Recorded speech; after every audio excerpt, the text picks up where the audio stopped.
Hello, welcome back to the reading of the poem of the Man God, written by Marie Valtorta, Volume 3, Chapter 379, After the Retreat upon Mount Cherith, 9th February 1946. It is occasionally possible to catch glimpses of parts of the Dead Sea, which lies to the south of the place where the apostles are with the Master, from a group of mountains which seem intent on rising more and more.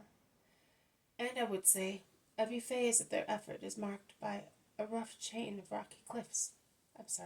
rocky hills with sheer sloping sides, severed by narrow valleys similar to gigantic slashes and crowned with wild peaks.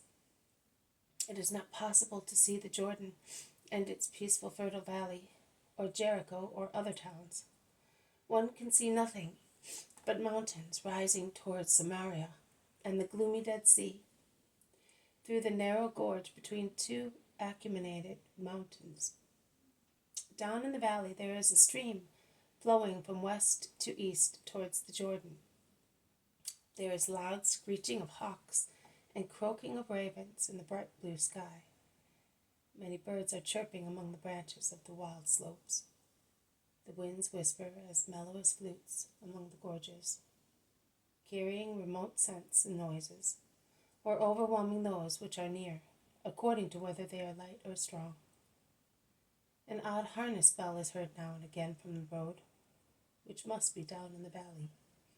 One can also hear the bleating of sheep grazing on the tablelands, and the noise of water dripping from rocks or murmuring in torrents. But the season is good, dry and mild. The mountain sides are covered with bright flowers, standing out against the emerald green of the grass, and bunches of flowers and festoons hang from the tree trunks and branches, and the sight of the place is most pleasant. The faces of the 13 men gathered there are very happy, shining with a supernatural happiness. The world has been forgotten. It is remote. Their spirits have recovered from many shocks. They are once again in the halo of God, that is, in peace, and peace is visible on their countenances.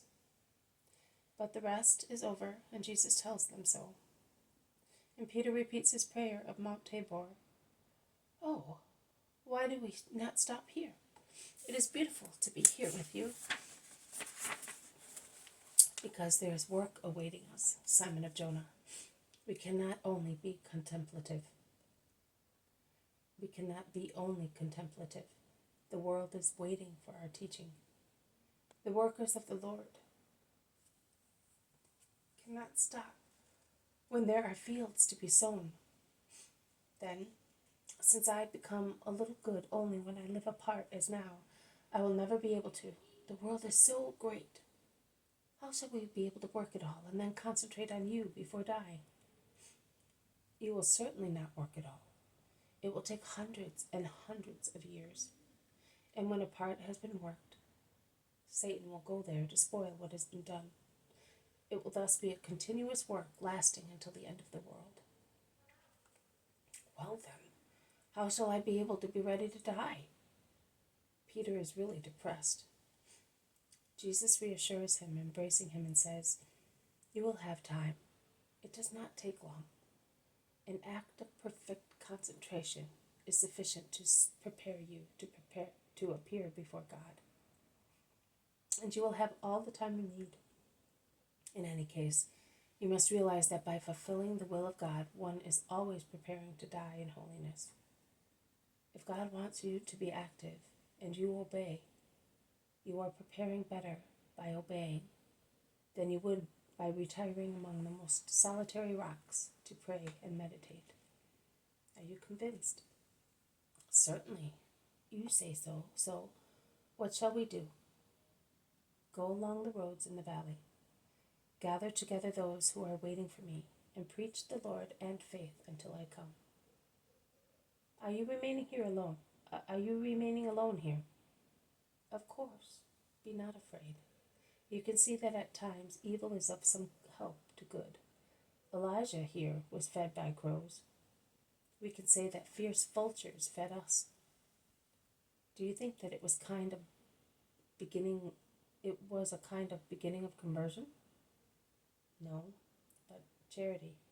Although it was urged by the consideration that by treating us generously, they would put us in a situation not to betray them.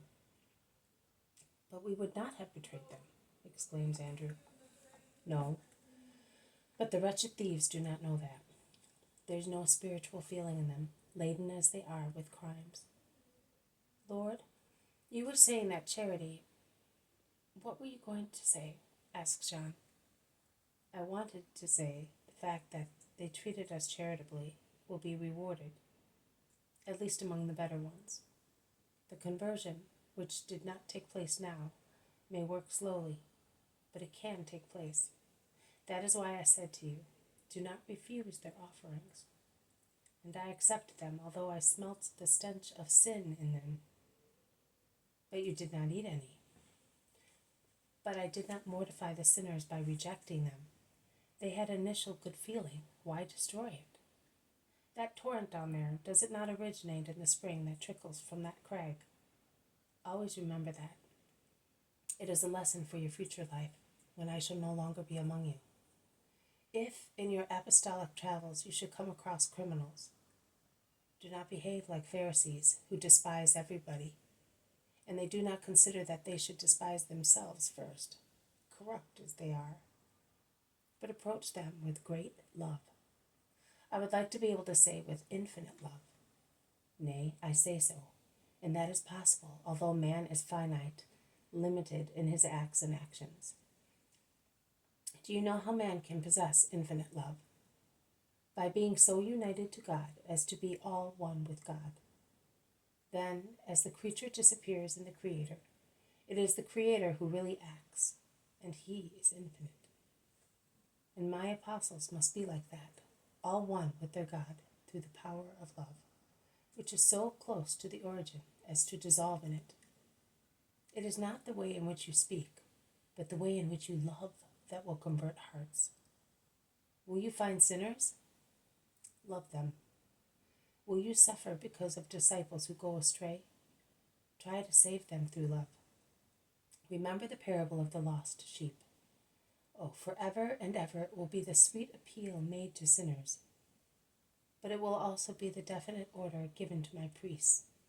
With every artifice, with every sacrifice, at the cost of losing your own lives in the attempt to save a soul, you must patiently go and look for those who are lost and bring them back to the fold. Love will give you joy. It will say to you, be not afraid. It will give you such a power to expand all over the world as I did not possess myself. As I did not possess myself. No longer is the love of future just people to be set as a seal on the heart and on the arm, as the Song of Songs says, but it is to be set in the heart.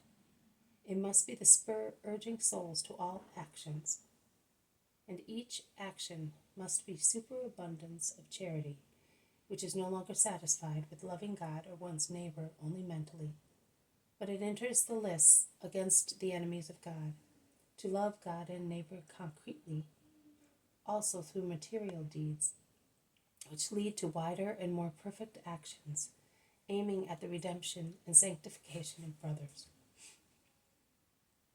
Through contemplation, one loves God. Through action, one loves one's neighbor. But the two loves are not separated, because there is one love only. And loving our neighbor, we love God, who orders this love, and gave us our neighbor as a brother.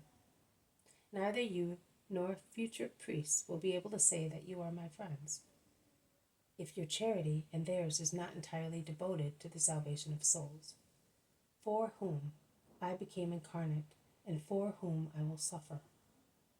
I gave you the example of how one must love, but you and those who will come after you must do what I do. The new time has come, the time of love. I have come to cast this fire into hearts, and it will grow greater after my passion and ascension, and it will inflame you when the love of the Father and of the Son descends to consecrate you to your ministry. Most divine love, why do you delay in consuming the victim, in opening the eyes and ears and loosening the tongues and limbs of this flock of mine, so that they may go among wolves and teach that God is charity, and that he who has no charity is a brute and a demon? O come, most sweet and strong Spirit, and inflame the earth, not to destroy it, but to purify it. Inflame hearts, make other Christs of them, like me, that is anointed by love, active for love, holy and sanctifying through love. Blessed are those who love, because they will be loved, and their souls will never stop singing to God, together with the angels, until they will sing the eternal glory in the light of heaven. So be it for you, my friends. Now go and do with love what I have told you. What I told you. This has been a reading from the poem of the Man God, written by Maria Valtorta, Volume 3. Chapter 379, After the Retreat upon Mount Cherith. Thank you for listening. I will see you tomorrow. May God bless you, and may peace be with you.